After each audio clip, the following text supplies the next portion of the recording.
panahon. Kaugnay po sa ating mahal na lalawigang Marinduque. Maaari po kayo magpadala ng inyong mga katanungan at suwestyon sa aking official FB page, Governor Presby Velasco, Province of Marinduque, o tumawag o mag-text sa telepono 0930-510-2411. Patuloy po tayo mag-ingat mga kababayan at manalangin po tayo na sama-sama nating malampasan itong krisis at pandemyang ito. Pagpalain po kayo ng ating Panginoon. Praise be with you.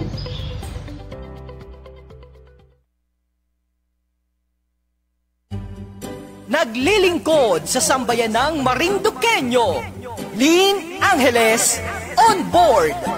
Tatalakayin ni Bukal Lynn Angeles ang mga kaganapan sa sangguniang panlalawigan. Sasagutin ang tanong ng mamamayan at bibigyang pugay ang magagandang ginagawa ng ating mga kababayan. Kasama ang Bukal ng Lalawigan, Adeline Lynn Angeles, dito sa Marinduque News Network, Lucky 7 Channel 3, at sabay na mapakikinggan sa radyo nating buwak 105.7 FM tuwing araw ng Sabado, alas 5 ng hapon.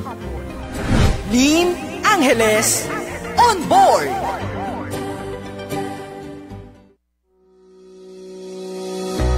Tinatawagan ang lahat ng mga mamimili at negosyante. Narito na ang programang tatalakay sa inyong mga karapatan. Magtatampok ng mga serbisyo at produktong lokal. Dahil winner ka, negosyo at consumer. Tuwing Webes, 1:00 ng hapon sa Marinduque News, Lucky 7 Channel 3. Winner ka, negosyo at consumer.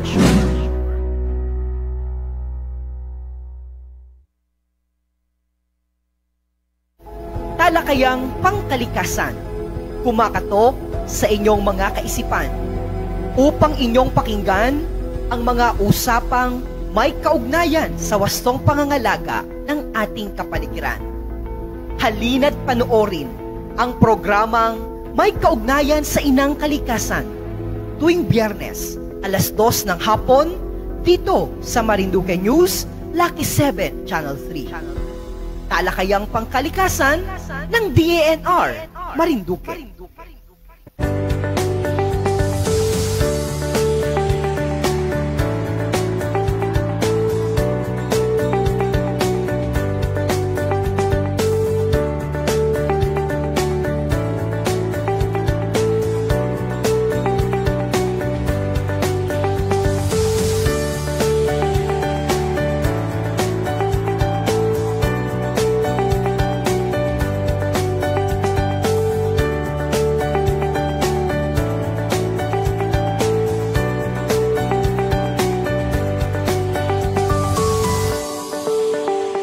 Sa ulo ng ating mga balita, Pacquiao, naghain na ng COC sa pagkapangulo. Sospek sa hacking incident sa Palawan, arestado. Bayan ng Buwak, napili bilang pilot implementer ng Pfizer vaccine. COVID-19 update sa Marinduque. Alamin. Pagbubukas ng Dubai Expo 2021, naging magarbo. Gilas Pilipinas Women's Team, wagi kontra India. Pambato ng Cebu City, kinoronahang Miss Universe Philippines 2021. Filing ng Certificate of Candidacy simula na ngayong araw. Update sa lagay ng panahon sa Marinduque, alamin.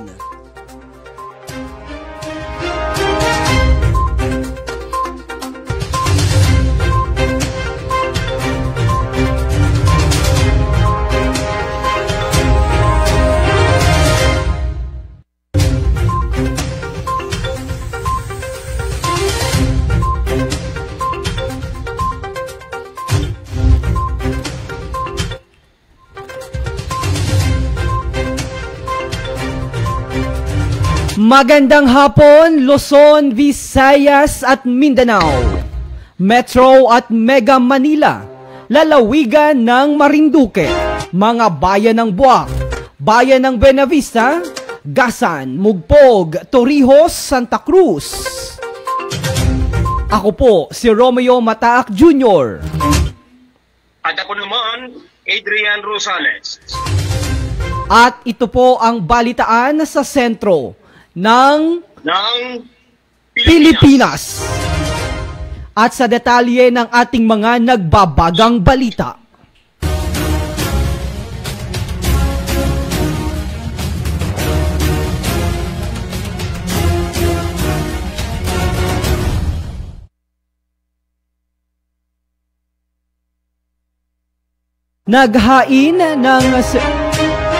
Naghain na po ng Certificate of Candidacy si Senador Manny Pacquiao, kandidatong Pangulo ng Bansa si Pacquiao sa ilalim ng PDP laban.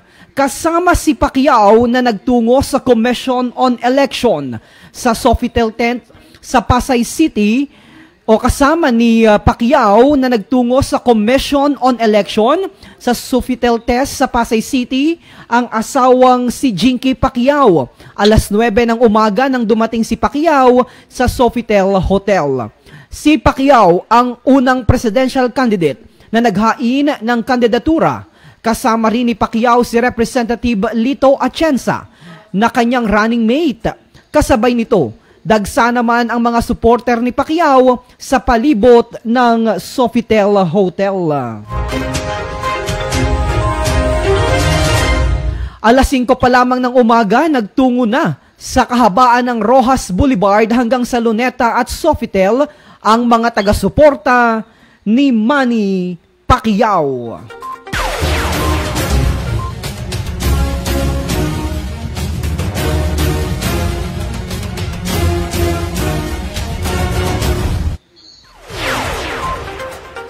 Samantala, isang 50 taong gulang na mag-asaka ang naaresto sa manhunt operation na ilansad ng otoridad matapos itong tumakas dahil sa pananaga ng isa rin mag-asaka noong Miyerkules ng umaga sa barangay Kasagian. Ayon sa ulat mula sa Palawan Police Provincial Office o PPO, sa magitan tagapagsalita nito na si Police Major Rick Ramos, ang naaresto sa manhunt operation ay si Rainy Masuela Mata, ang suspect na tumakas noong September 29, matapos tagain di umano ang 40 taong gulang o 43 taong gulang na si ARD Manga Segovia. Nadakip si Mata bandang 1:31 ng hapon noong Miyerkules din matapos tagain ang biktima bandang 7:54 ng umaga. Ayon sa Police Provincial Office, ang manhunt ay kinasa ng Brooks Point Municipal Police Station na nagresulta sa pagkakaaresto ng suspect sa Purok 7 sa Barangay Kasagian. Sa investigasyon ng pulisya, lumabas na may naging alitan ang suspect at ang biktima sa nangyari noong Setyembre 28. Unang hinamon di umano ni Segovia si Mata ng away, ngunit sila ay naawat ng kapitan ng Kasagian. Inaumagahan ng pagpunta ni Segovia sa bukid ay bigla siyang pinagtaga ni Mata. Mabuti na lamang at nakatakbo ito at nakahingi ng tulong sa kanyang mga kamag-anak na nakatira sa malapit. Si Mata naman ay agad na tumakas dala ang pinagtaga kay Segovia, ngunit hinahuli rin matapos ng ilang oras.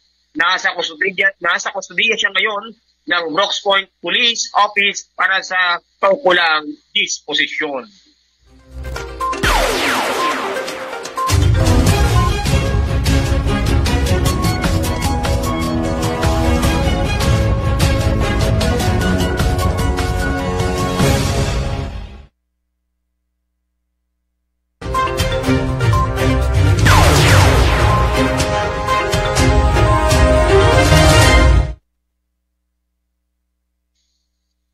Samantala mga kababayan, napili bilang pilot implementer ng Pfizer BioNTech vaccination ang munisipyo ng Buwak. Mula Setyembre 22 hanggang Setyembre 23 ay isinagawa sa Buwak Municipal Town Plaza ang pagbabakuna kung saan ay nakapagtala ang vaccination team ng mahigit 1,000 vaccinees na matagumpay na nabakunahan ng first dose ng Pfizer. O ng Pfizer vaccine. Nagpasalamat naman si Mayor Army de la Cruz Carrion sa Department of Health, Pamahalaang Panlalawigan at lahat ng ahensya na tumulong para maging matagumpay ang gawain. Patuloy na hinihikayat ng alkalde ang mga mamamayan ng bayan ng Buwak na agad magpabakuna kung sakaling available na ang mga bakuna sa kanilang lugar, anuman ang brand nito. Samantala mga kababayan, para naman sa ating balitang sa bayan ng Buwak ulit.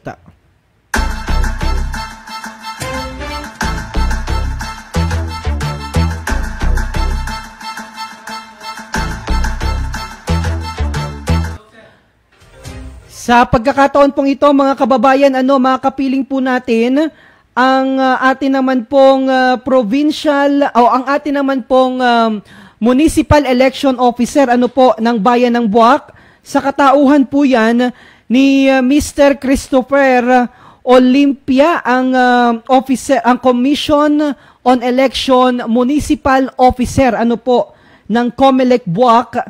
Makikibalita po tayo dahil mainit pa po ito mga kababayan. Nag-umpisa na po ngayon ang unang araw sa pagpa-file naman po ng mga Certificate of Candidacy dito po sa Pilipinas. At the same time, dito po sa ating lalawigan ay umarangkada na rin, gayon din po sa bawat bayan. Kaya nasa atin na pong linya ang atin naman pong election officer ng bayan ng Buwak. Magandang hapon po, Mr. Christopher Olympia. Welcome po sa Balitaan sa Sentro ng Pilipinas.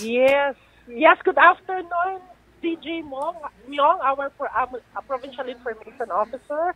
Good afternoon to all the listeners and viewers of Marinduque News. Oo. Sir, kumusta po muna kayo dyan sa inyong opisina? Kayo po ba ay napaka-busy dahil, di ba, nitong nakalipas na araw po ay talaga namang dumami rin po ang bilang ng mga nagparehistro dahil yung iba ay hindi nila nabatid agad na nagkaroon ng another extension period para naman po sa voters registration. Yes po, so during the past 4 days po talaga ay nag-average tayo ng 100 a day sa mga nagre-rehistro po.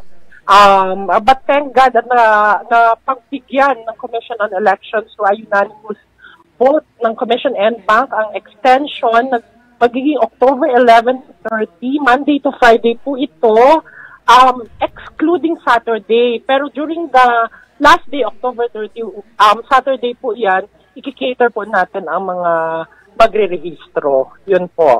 So, mga kababayan ulitin po natin, nagkaroon po ng another 3 weeks extension. Pero basically, yung linawin lamang po natin, Sir Christopher, Sir Chris, yes po. Yung October 1 to 8, yan po ay tinakda para naman po sa filing of Certificate of Candidacy.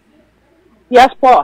So, October 1 to 8 po, including Saturday and Sunday po, from 8 a.m. to 5 p.m. po, ang filing of Certificates of Candidacy for the May 9, 2022 national and local elections po.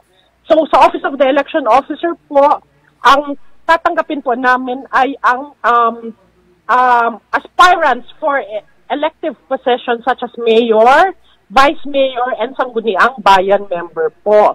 Yun po.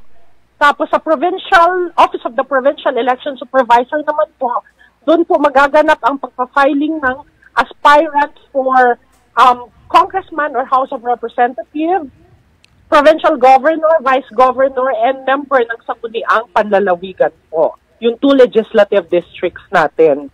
Yun po. Okay. Apo. Sir, ito pong, how about po sir, so mga period po sir na yon, yung October 1 to 8, so hindi po tayo tatanggap ng mga naghahangad naman na magparehistro para naman po maging botante. Yes po. Suspended po ang ating voter registration during the filing of certificates of candidacy. So kaya nga po ang resumption natin ng ating continuing registration or yung tinatawag na voter registration extension ay October 11 po hanggang October 30, 2021 po. Yun po. Maliwanag po yun mga kababayan ha. Kami naman po, sana naman po huwag nyo nang ahintayin pa yung pinaka-deadline ng mga kababayan kung talagang nais nyo pong i-exercise ang inyo pong ang inyo pong karapatan bilang isang Pilipino na pumili ng mamumuno sa ating lalawigan. Mga kababayan naman, wag nyo na pong hintayin pa yung last day of registration, which is on October 31. October 30 po. October 30 pala, October 30 ha. Yes, wag na po. Para naman hindi rin mahirapan itong ating mga kawani ng Commission on Election dahil ang dami po talaga nilang ginagawa sa mga panahong ito. Yes po. Yes, DJ. Salamat. Opo. Salamat sa paalala. Opo. Sir, pag-usapan naman natin dahil naghihintay ang ating mga kababayan lalong-lalo na dito po sa bayan ng Buwak.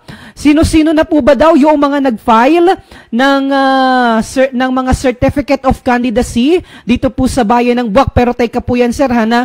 Teka muna, sir, dahil kanina rin po ay nag-file na ng certificate, formal na pong nag-file ng certificate of candidacy. Bilang Vice Gobernador naman po ng ating lalawigan, ang ating naman pong Dr. Tito Orejano ng Bayan ng Santa Cruz. Kumusta naman po dito sa Bayan ng Buwak? Sino-sino na po ba ang nag-file at mga naghahangad na kumandidato bilang pinuno ng ating Bayan ng Buwak, Sir Christopher? So, ganito po, sa Bayan ng Buwak po, isa pa lang po ang nagpa-file para sa Sangguniang Bayan member. Isa pa lang po ang ating aspirant as of this hour na si independent candidate po siya, si Mr. Joseph Nepomuceno po. Yon. Okay. Oo, nakapag-file po siya ng kanyang certificate of candidacy ngayong alauna ng hapon po sa opisina ng election officer. So far po in Buwak, isa pa lang po ang ating aspirant as of today, as of this phone interview po. Okay. Okay, mga kababayan, may isa na po na hahangad kakandidato sa bayan ng Buwak na nag-file na daw po, formal nang nag-file kanina po sa katauhan po ni Mr. Joseph Nepomuceno bilang independent naman po at kakandidato sa Sangguniang Pambayan. Yes po, okay. Yes. Sir, hanggang anong oras po ba kayo tumatanggap ng mga nais mag-file ng COC?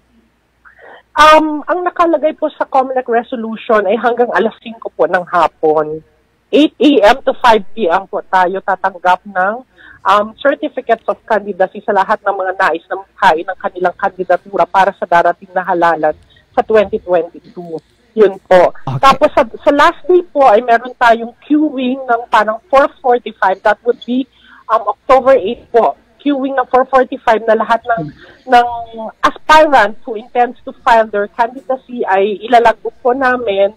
Basta nasa 30-meter radius sila ng opisina ng election officer para ma-process din po o matanggap ang kanilang certificate of candidacy. Yun po. Alright. Okay. Sir, kakaiba po ang ating gagawing eleksyon ngayong darating na 2022. At the same time, kakaiba rin po ang ginagawa nating pagpa-file naman ng mga certificate of candidacy dahil umiiral nga ni po ang pandemya. Nasa ilalim pa rin po tayo ng pandemya, bunsod naman ng COVID-19.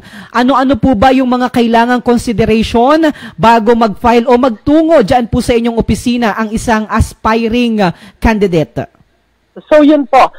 Ganito, sa COMELEC Buwak po, sa opisina ng election officer Buwak, ay kailangan po muna tayo mag-set ng appointment or makipag-ugnayan sa opisina para mai-schedule po natin ang filing, oras ng pagpa-file natin po. Tapos meron din po tayong health protocol at meron po tayong health declaration form na susulatan ng isang kandidato.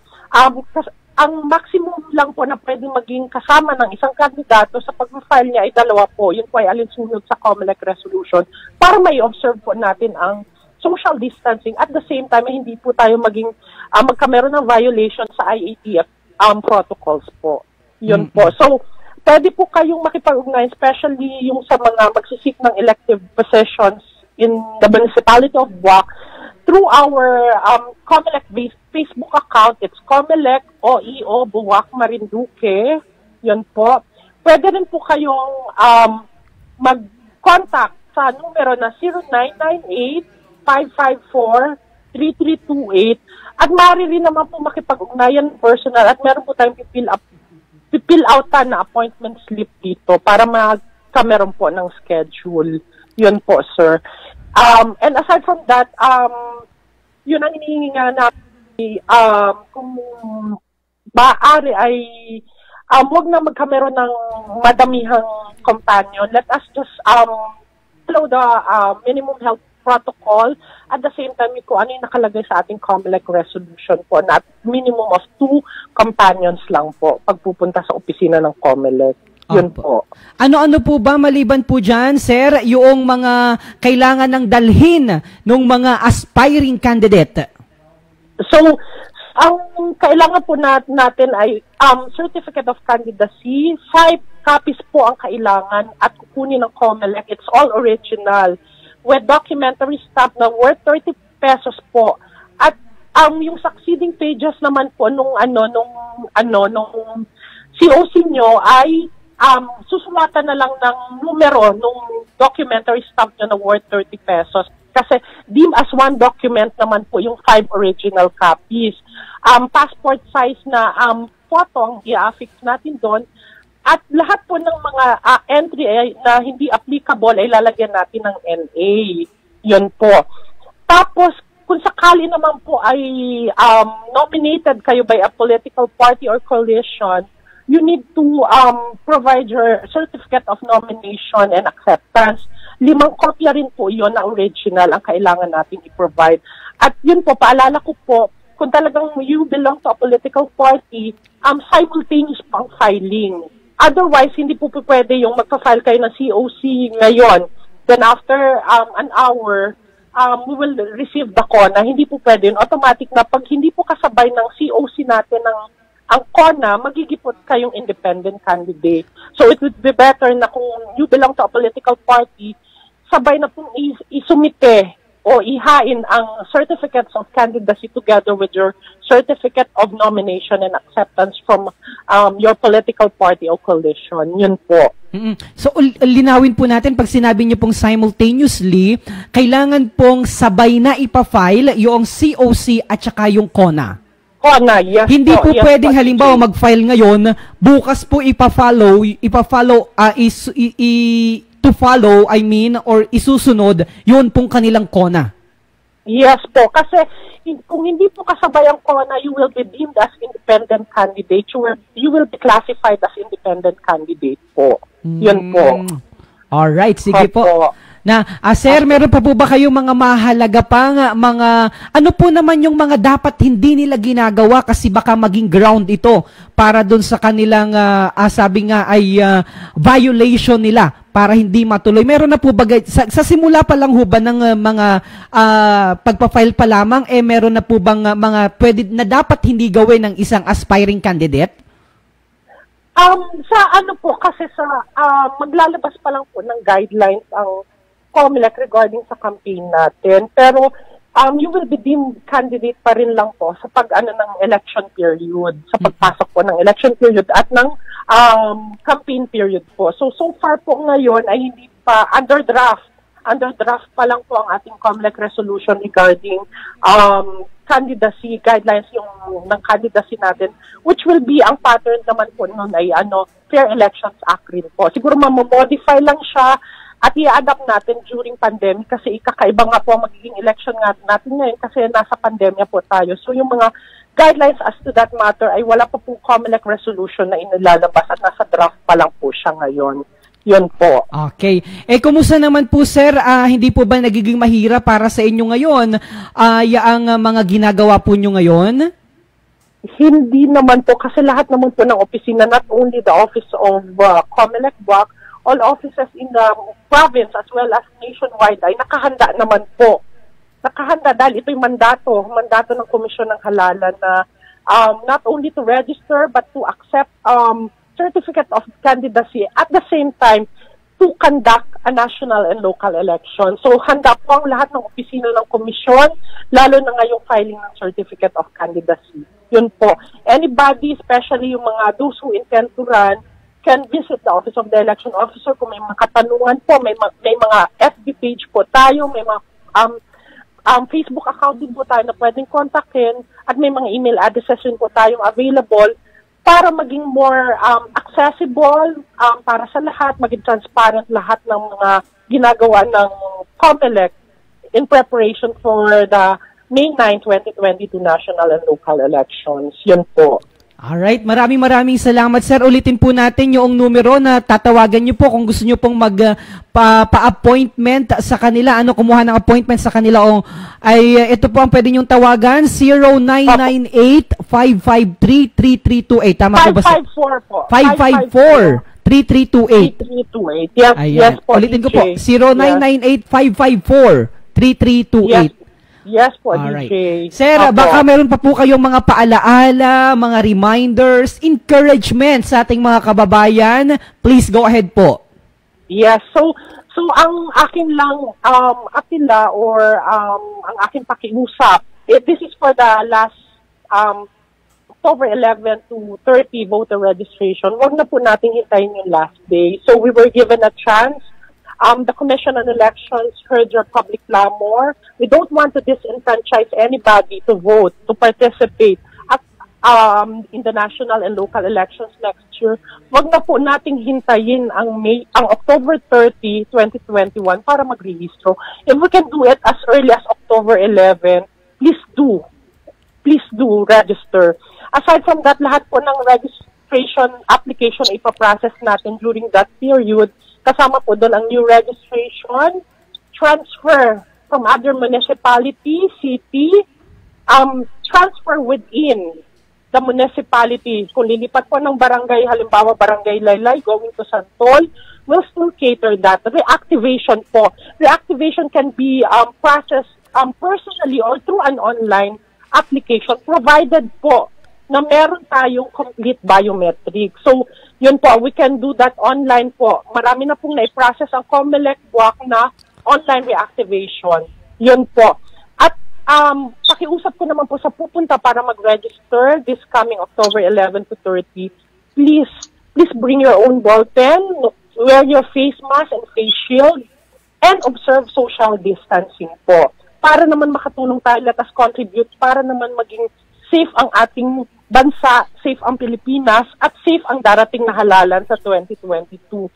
For the filing of candidacy naman po, ang pakiusap ko, makipag-ugnayan na po as early as now para ma-schedule natin ng maayos ang oras at araw ng paghahain nyo ng kandidatura. Yun po. Tapos make it sure na complete po yung ating mga forms, COCs and CONAs, para naman po hindi na tayo magtagal pa sa paghahain ng ating mga kandidatura. Yun po, marami pong salamat. Sir, bago ko po kayo bitawan, Sir Adrian, partner, meron ka bang tanong para kay Sir Chris? Magandang hapon, Sir Chris. This is Adrian. Tanong ko lang, dito Hello ba po. sa ating Hello, Sir Adrian. candidates, meron ba rin tayong... Hello po. Hello? Narinig po ba tayo ni Sir Christopher? Naririnig niyo po ba si Sir Adrian, Sir? Hindi po. Okay. Sige. Anong katanungan mo, Sir Adrian? Okay, pakirelay na lang yung question ko. Meron ba rin ikinukonsider na nuisance candidate pagdating sa local candidates natin? Kasi sa national election, meron mga nuisance candidate. Dito rin ba sa local, meron din ganun? At paano nalalaman yun kung siya yung maging nuisance candidate? Yes, sir. Opo. Sir Chris, kung meron daw po ba tayong mga, yung sinasabi na nuisance candidate, meron po bang mga nabibilang dyan o paano po ba yung tinitingnan? Ang magde-determine po ng candidate na gano'n ay ang law department po. So, maglalabas sila ng memo po asking for evaluation from the election officer. But ang determination pa po natin yan, sir, ay after ng filing ng candidacy. And so far po, as of now, as of today, we've got one aspirant pa lang po. Isa pa lang yung nag-aspire for elective position dito sa bayan ng Buwak. So we cannot determine as early as now yung mga candidates na ganyan. Yun po. Okay. Bali, tanggap lang po kayo ng tanggap sa ngayon. Ano po? Opo. Yes po, sir. Alright. Yes po, DJ. Opo. Thank you. Opo. Maraming salamat, Sir Chris, sa pagbibigay ng Opo. oras. Napakasipag po ninyo at kayo po'y aming hinahangaan. From this time, moving forward po, Sir Chris, ay makikipag-ugnayan po kami sa inyo up until yung last day ng filing of candidacy para naman po automatic pong maibato natin sa ating mga kababayan yung mga kaganapan dyan po sa Commission on Election sa bahagi naman po ng Bayan ng Buwak para maging transparent po tayo para naman sa ating mga mamamayan. Okay, maraming salamat, DJ. Maraming salamat. Ingat po kayo lagi. Yun po. Salamat din po sa pagkakataon na binibigay niyo sa COMELEC. Yun po. Maraming salamat po. Ingat. Okay. Yan po ang tinig ng atin naman pong Commission on Election Officer sa Bayan po ng Buwak sa katauhan naman po ni Mr. Christopher Olympia. Maraming salamat sa lahat ng ating mga masisipag na mga lingkod bayan dyan po sa Commission on Election, sa lahat po ng bumubuo, lalo na sa ating masipag na Provincial Election Officer, si Attorney Angela Christine Royandoyan, and mga kababayan sa buong Commission on Election Offices sa buong lalawigan, kayo po ay palagi mag-ingat dahil lalo na at nasa ilalim pa rin po tayo ng pandemya. Mga kababayan, magbabalik po ang balitaan sa sentro ng Pilipinas makalipas po ang ilang mga mahalagang paalaala. Tinatawagan ang lahat ng mga mamimili at negosyante. Narito na ang programang tatalakay sa inyong mga karapatan. Magtatampok ng mga serbisyo at produktong lokal. Dahil winner ka, negosyo at consumer. Tuwing Webes, 1:00 ng hapon sa Marinduque News, Lucky 7, Channel 3. Winner ka, negosyo at consumer.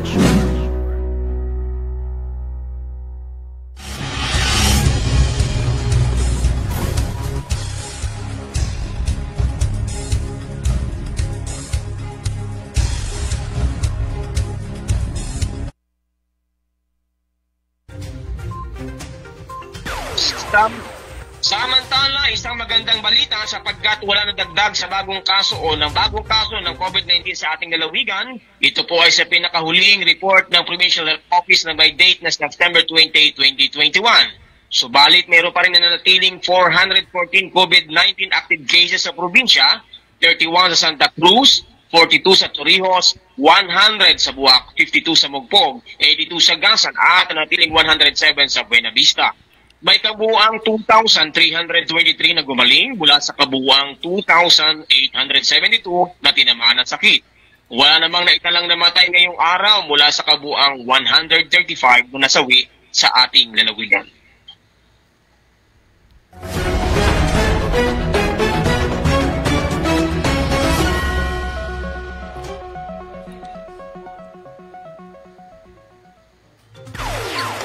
Samantala sa ating balitang pang-internasyonal, naging magarbo ang pagbubukas ng Expo 2020 sa Dubai. Napuno ng mga fireworks, musika ang kauna-unahang World Fair na ginanap sa Middle East. Ilan sa mga nagtanghal sa opening ceremony ay sina Andrea Bocelli, British singer na si Ellie Goulding, Chinese pianist Lang Lang at Saudi singer na si Mohammed Abdu. Umaasa ang Dubai na tinaguriang tourism, trade and business hub na makakaakit sila ng 25 milyon na mga negosyo at turista na bibisita sa World Fair. Ginanap kasi ito sa 4.3 square kilometer ng desyerto. Ipinagpaliban ito noong nakaraang taon dahil sa COVID-19 pandemic, kung saan inaasahan ang 200 na mga bansa na makikibahagi sa na bilang exhibitors.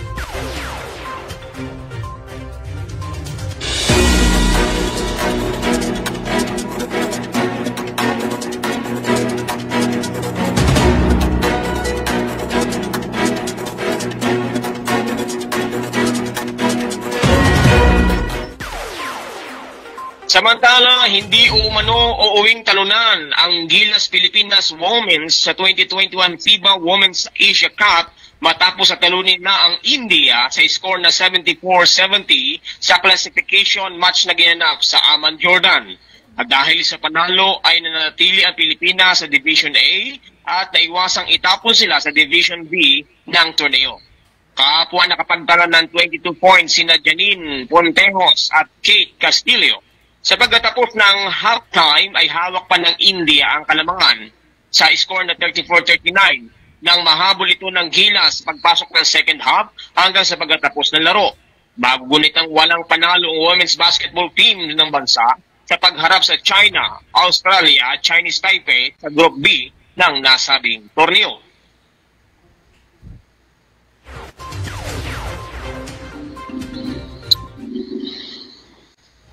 Samantala mga kababayan, special shoutout muna sa lahat ng ating mga kapamilya na nakatutok ngayon sa atin naman pong balitaan sa sentro ng Pilipinas. Nanunood si Kabayang Ivy Rio. Sabi niya, I want to salute Sir Chris Olympia na napakasipag at dedicated talaga being a public servant sa kanyang public service. Si Leonardo Karamat Mascareñas ay nanunood din. Pa-shoutout po sa Duyay. Stay safe po palagi and God bless. Si Nards Magud ay nanunood din. Si Bobby Ola Olympia ay nanunood din. At si lahat po ng ating mga kapamilya na nakatutok po sa ating balitaan sa sentro ng Pilipinas. Magbabalik po kami, makalipas lamang po ang ilang mga paalaala. Pero bago yan mga kababayan, nais din nating special shoutout ang mga nag-file na ng Certificate of Candidacy. Si Dr. Tito Rejano na bilang kakandidato naman po sa pagka-vice gobernador ng Lalawigan, nag-file na po ng Certificate of Candidacy. Diyan naman po sa Provincial Commission on Election Office. Yan. Mga kababayan, magbabalik po ang balitan sa sentro ng Pilipinas makalipas lamang ang ilang mga paalaala. Naglilingkod sa sambayanang Marinduqueño, Lynn Angeles on board. Tatalakayin ni Bukal Lynn Angeles ang mga kaganapan sa sangguniang panlalawigan. Sasagutin ang tanong ng mamamayan at bibigyang pugay ang magagandang ginagawa ng ating mga kababayan. Kasama ang Bukal ng Lalawigan, Adeline Lynn Angeles, dito sa Marinduque News Network, Lucky 7 Channel 3, at sabay na mapakikinggan sa radyo nating buwak 105.7 FM tuwing araw ng Sabado, alas 5 ng hapon. Lynn Angeles on board!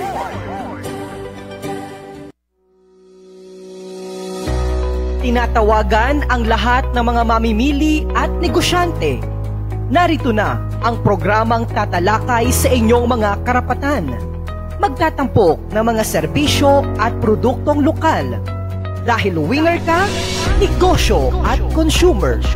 Tuwing Webes, 1:00 ng hapon sa Marinduque News, Lucky 7 Channel 3. Winner ka, negosyo at consumer.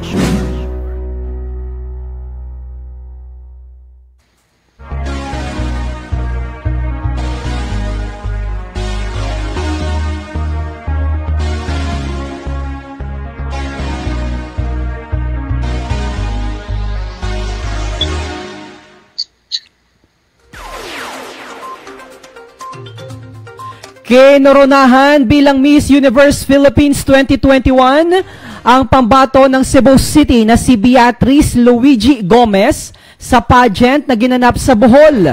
Maliban pa rito ay nakakuha pa ng karagdagang 4 na awards si Gomez, gaya ng Best in Swimsuit, Best in Evening Gown, Miss Lux Immunoplus, Game Changer at Miss Cream Silk.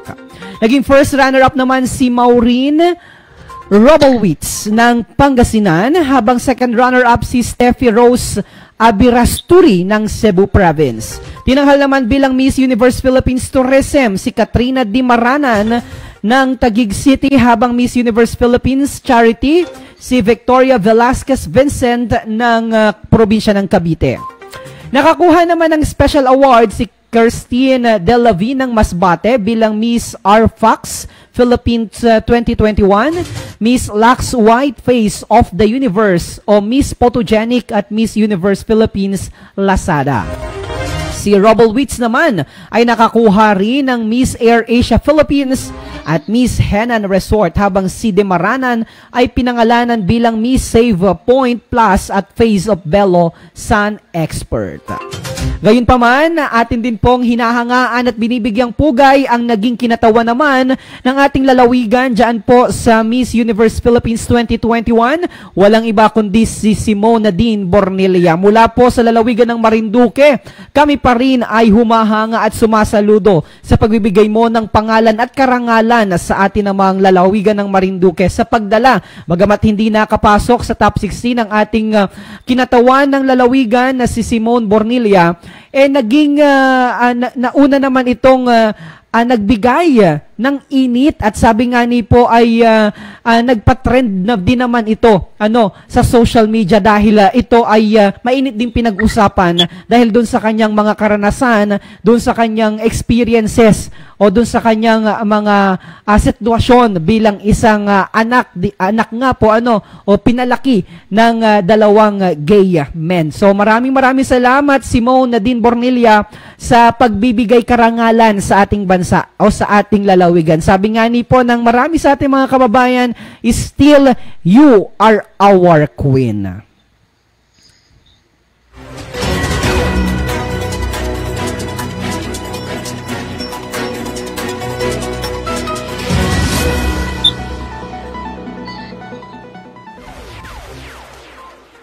Samantala, handa na ang Commission on Election o COMELEC sa pagsisimula ng pag-usumiti ng kandidatura o Certificate of Candidacy o COC ng mga kandidato sa local at national position sa 2022 election.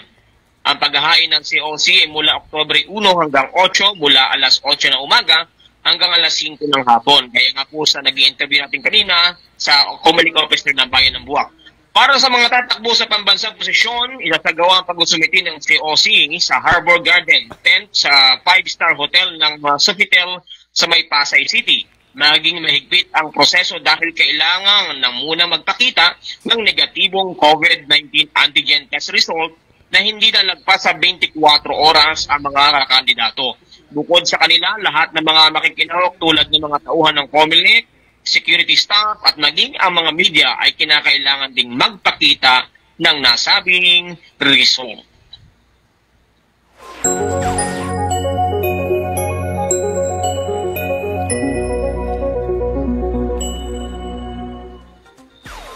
Samantala sa lagay po ng panahon sa lalawigan, bahagyang maulap hanggang sa maulap na kalangitan, na may pulupulong pag-ulan o pagkidlat pagkulog ang iiral sa rehiyon ng Bicol, Hilagang Samar, Oriental Mindoro, dito po sa lalawigan ng Marinduque at sa bahagi po ng lalawigan ng Romblon.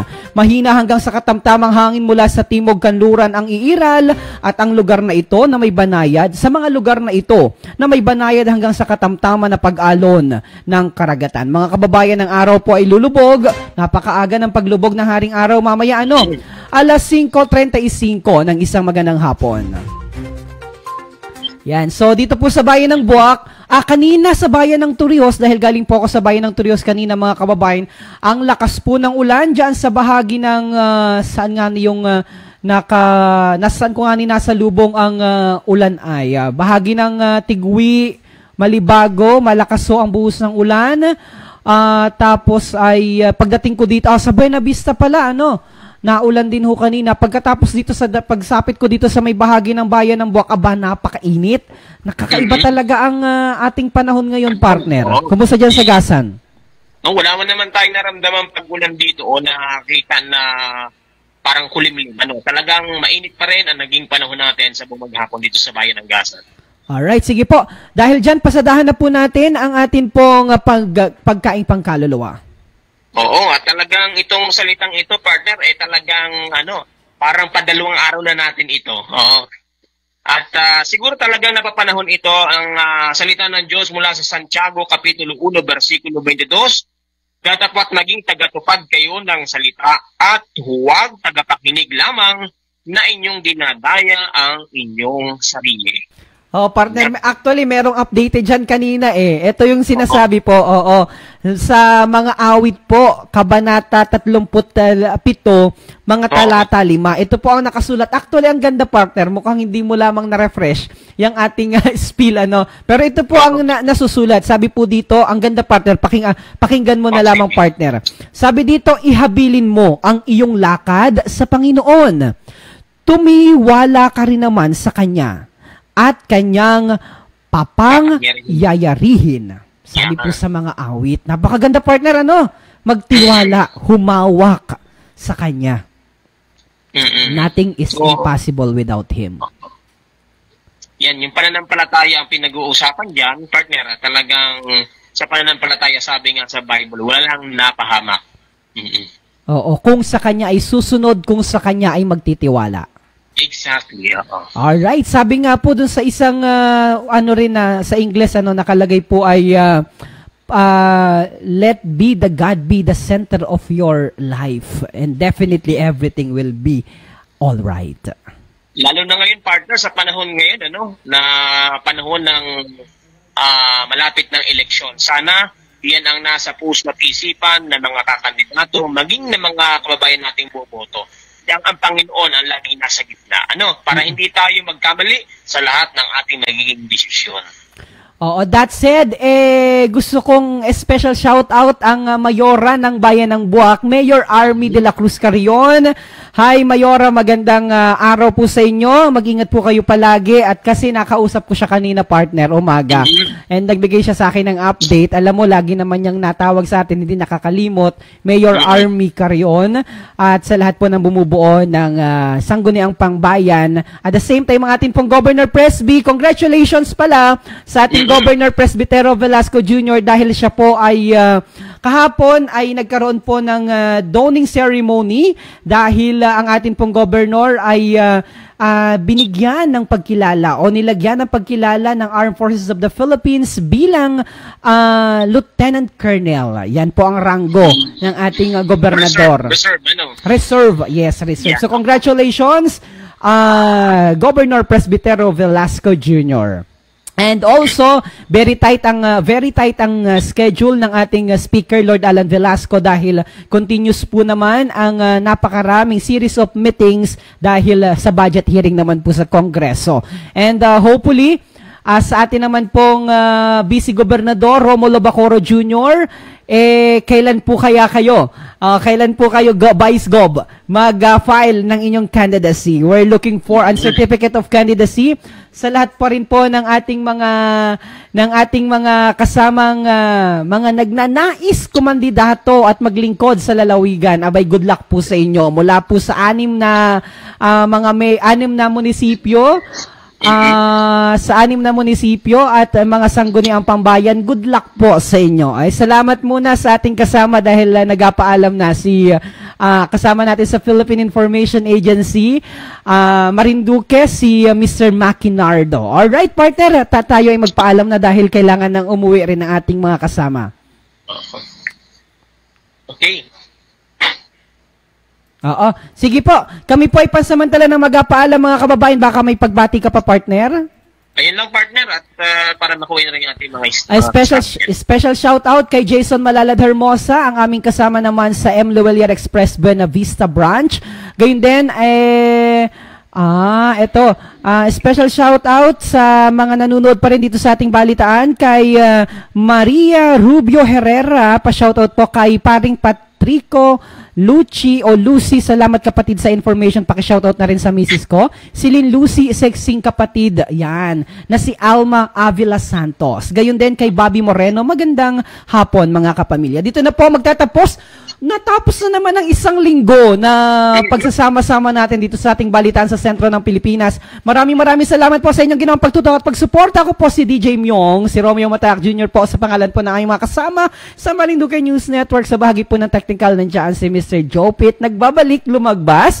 Gayon din po sa aming kasama ang aming napakasipag na direktor, bising-busy sa loob ng isang linggo, Direct Mark Cesar Ola, sa kanya assistant director, Mr. Santino Latorrena. Ako naman, Romeo Mataak Jr., nag-uulat. Ako naman ang inyong kabayan, Adrian Rosales. Magkakitaan, magkarinigan po tayo sa kaparehas na oras at himpilan sa araw naman po ng Lunes. Enjoy your weekend. God bless everyone. Ito po ang balitaan sa sentro ng Pilipinas.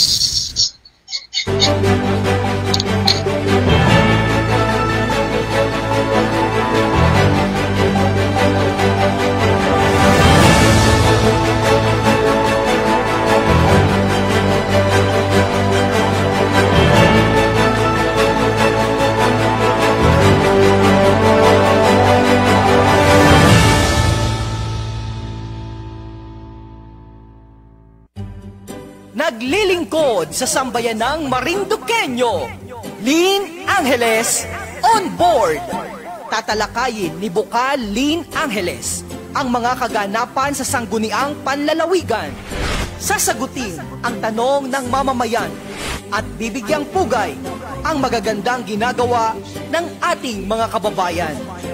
Kasama ang Bukal ng Lalawigan, Adeline Lynn Angeles, dito sa Marinduque News Network, Lucky 7 Channel 3, at sabay na mapakikinggan sa radyo nating Buwak 105.7 FM tuwing araw ng Sabado, alas 5 ng hapon.